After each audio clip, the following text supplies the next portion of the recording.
به نقل از علل الشرایع جلد 23 صفحه 83 روایت جالبی داریم از امام جعفر صادق به نقل از ابا عبدالله فرمود ایها الناس، آی مردم، امام حسین داره میفرماده ایها الناس ان الله عز وجل ما خلق العباد الا لیعرفوه، اصلا بنده ای رو خلق نکرد الا اینکه او رو بشناسن. فاذا عرفوه عبدوه، و هنگامی که او را شناختن عبادتش کنن، پس از معرفت شروع میشه. بعد چی بشن؟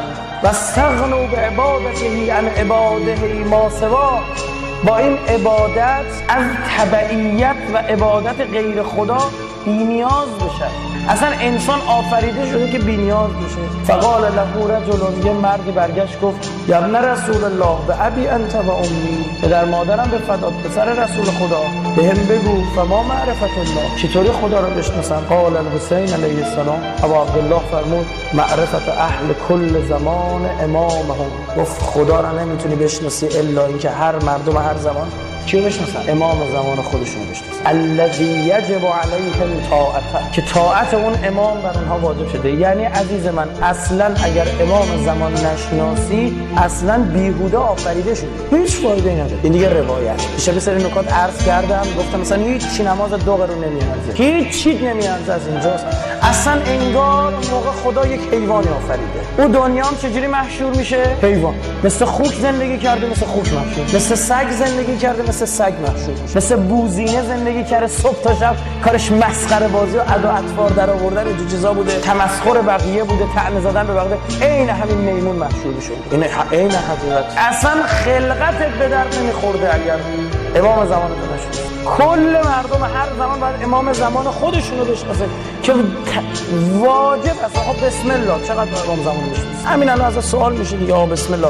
یه نفر بلند میشه از یکی از اقلیت‌ها، یهودی، مسیحی، از اهل سنت، سوال میپرسه خب از کجا معلومه امام تو زنده است؟ برای چی زنده است؟ چقدر وقت گذاشتی بشناسی؟ چقدر کار کردی رو معرفت امام زمان که ببینی امام زمان اصلا درخواستش از ما چیه؟ در بهار جلد 23 صفحه 96 به نقل از کمال الدین میفرماد ان ابان ابن تغلب قال قلت لابی عبدالله، ابان میگه به ابی عبدالله در روایات یعنی امام صادق، به امام صادق عرضه داشتم من عرف الائمه، اگه یک کسی اماما رو بشناسه ولم یعرف الامام الذی فی زمانه، اماما رو بشناسه اما همون امام زمان خودش رو نشناسه. خیلی مثال خوشگله.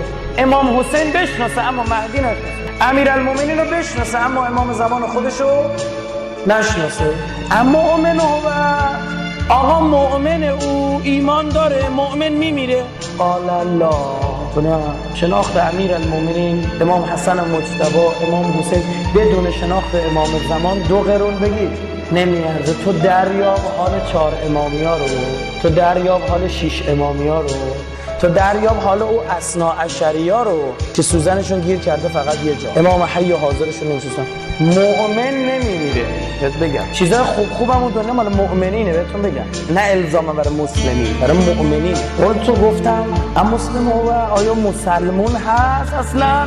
میگه من در اسلامشون جکم. حضرت فرمود بله. حالا نه، گو آره مسلمون هست اما اون مؤمن نیست، ایمانی نداره، ایمانی نداره. صبح تا شب بشین برای عبدالله سینه بزن، منجر به شناخت امام زمانش نشه هیچ.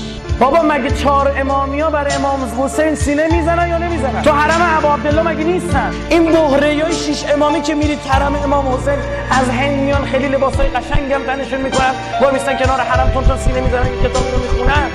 اونا سینه نمیزنن برای ابا عبدالله، اش نمیریزن برای ابا عبدالله. بهتون بگم 2 قرون نمیارزه. من نمیگم امام صادق میگه حالا بخوام قبول نکنم، فایده نداره عزیزم. اصلا همه چی مبنا امام زمانه. مسلمونن اما چون به امام زمانش نرسیده و نشناخته آقا حجت بن الحسن العسکری و فایده نداره. اون مؤمن نمیمیره. مردم هیچ عذری، ببینید مسئله است که مردم هیچ عذری بابت ترکش پذیرفته نخواهد شد. بهتون بگم اون دنیا هر بهانه‌ای بیاری میزنن زیرش. برو ساکت، نمیپذیری. انا الفضیل میگه، فضیل نقل میکنه سمعت ابا جعفر، امام باقر شنیدم میگفت من مات و لیس له امام فموته میتة جاهلیه ولا یعذر الناس حتی یعرفوا امامه. بهار 23 صفحه 77. هر کی بمیره امامی نداشته باشه مرگش مرگ جاهلیته و مردم هیچ رو عذر و بهانه‌ای ندارن تا اینکه امامشون رو بشناسن. هیچ عذر و بهانه. آقا من نماز میخونم، به خدا سرگرم بودم، تو جزایر کالاهاری زندگی میکردم، تو سیبری بودم، نبود فلان، هیچ عذری پذیرفته بشه. امروز تو چه کاری از دست سر امام زمان برمی؟ چی کار داری میکنی برا؟ دست چند نفر گرفتی؟ ترک چند تا گناه کردی برای امام زمان؟ نمیخواد آقا، تو نمیخواد برای شما گناه نکن، گناهات داره ظهور عقب میندازه. عبارتهای صریح امام زمان میفرماد این شیعیان ما دارن کارو خراب میکنن. هر گناهی که داره انجام میدی پالس به خداست، یعنی بابا من خاطرشو نمیخوام، بین نفس و غریزم و حرف تو من نفس و غریزم انتخاب میکنم. اصلا تو امام زمان برای چی میخوای؟ برای که خدا بشناسی. من خود توی خدا رو قبول ندارم، امام تو قبول داشته باشم. حرف میزنه نه قبولت دارم، در عمل هزار جور فسق و فجورم میکنه.